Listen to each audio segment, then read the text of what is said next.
The Prisoner's Dilemma. Once upon a time, in the Romanian plains, lived two crooks, Anthony and Henry. Together they hit upon a plan to rob the royal treasury of its wealth.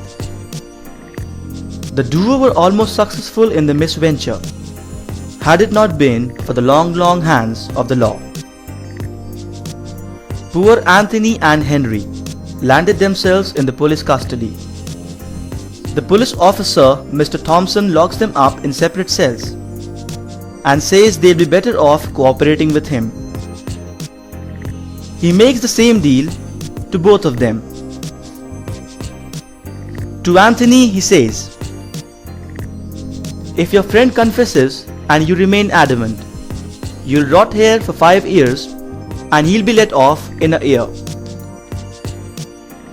On the other hand, if you confess and he doesn't, you can spend 1 year here and fly away.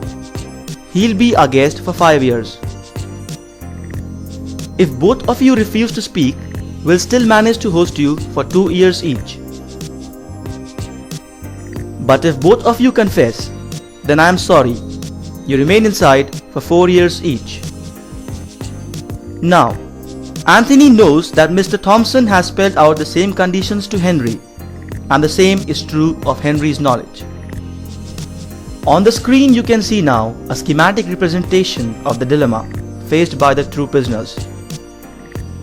From Anthony's viewpoint, if Henry decides to confess, the better strategy for him would be to give in.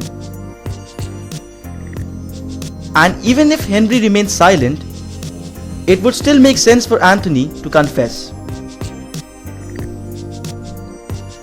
So we see, irrespective of the other prisoner's move, Anthony would be more intelligent in speaking out rather than not.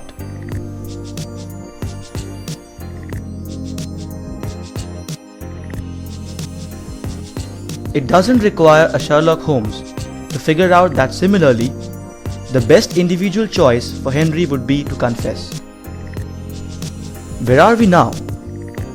Both Anthony and Henry end up confessing and treat themselves to a 4-year sentence. The tragedy of the pair is, they could have both chosen to remain silent and got their freedom in just 2 years' time. But, in their quest for maximizing their personal gains, they end up in a situation worse off. Fun, isn't it? Are you as amazed by this game as we are? Problems like these and those of similar nature are dealt in the broad area called game theory. Remember John Nash, A Beautiful Mind?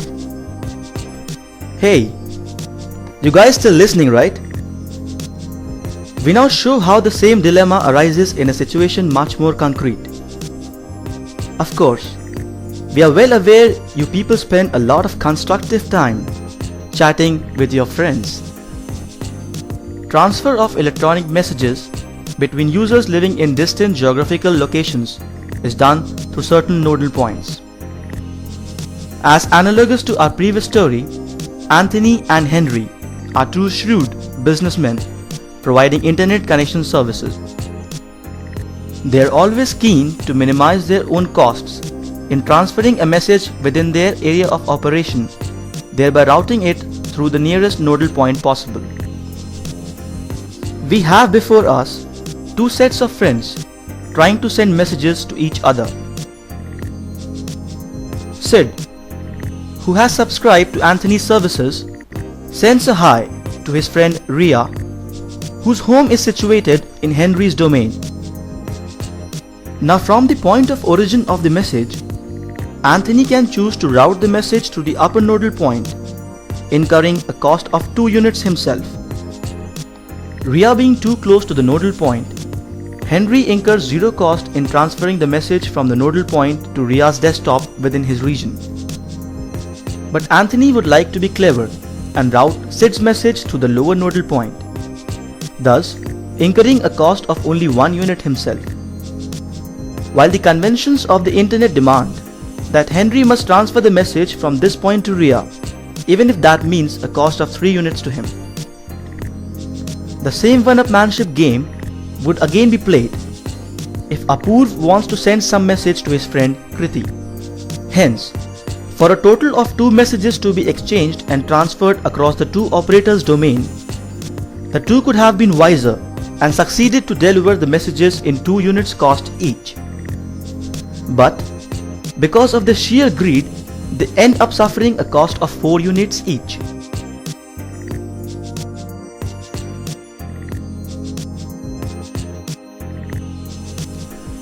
So dear patient listener, we see that the same prisoner's dilemma is being played out in this everyday world scenario.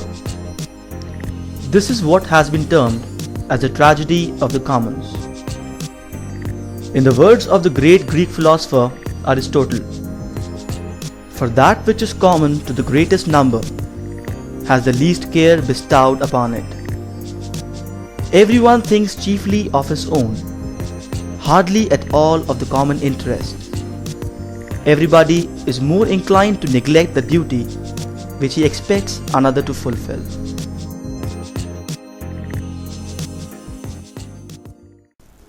Can you recall who the person on the screen is? Now? Yes, you guessed it right. The man is Leonard Paul Euler, and the equation in front of you is the much famous Euler's identity, e power I pi is equal to -1.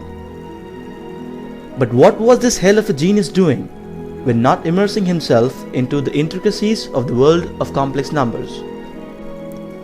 Well, this is one problem he was juggling with. What you see is a map of the city of Königsberg, a port city on the Baltic Sea with the river Pregel flowing through it.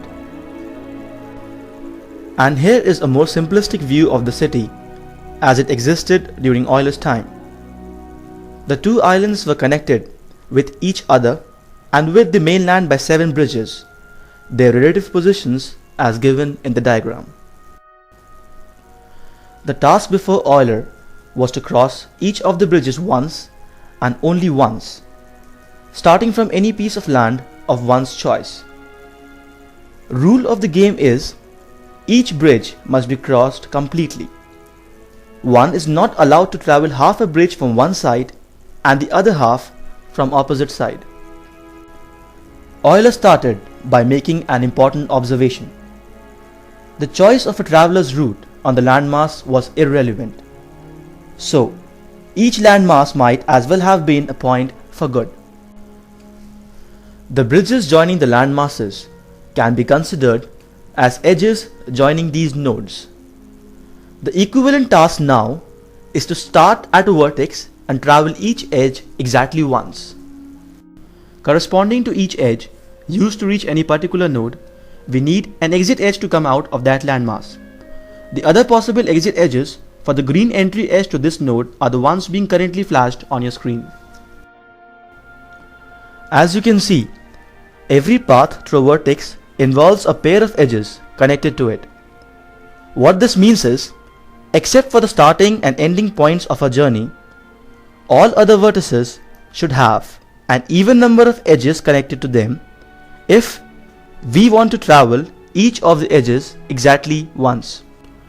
As some amongst you might be wondering by now. Yes, the conclusion is that the given task is impossible. Yeah, you heard it right. Since all the vertices of this graph have odd number of edges connected to them, we cannot travel all the edges without traveling any of them twice. Does all this fuss remind you of something more familiar? The ubiquitous high school challenge you throw to outsmart a classmate. Such interesting problems and questions constitute the subject matter of the area known as graph theory. And just in case you were thinking it to be a child's play, the theory finds its applications in areas as diverse as transportation, biology, chip designing,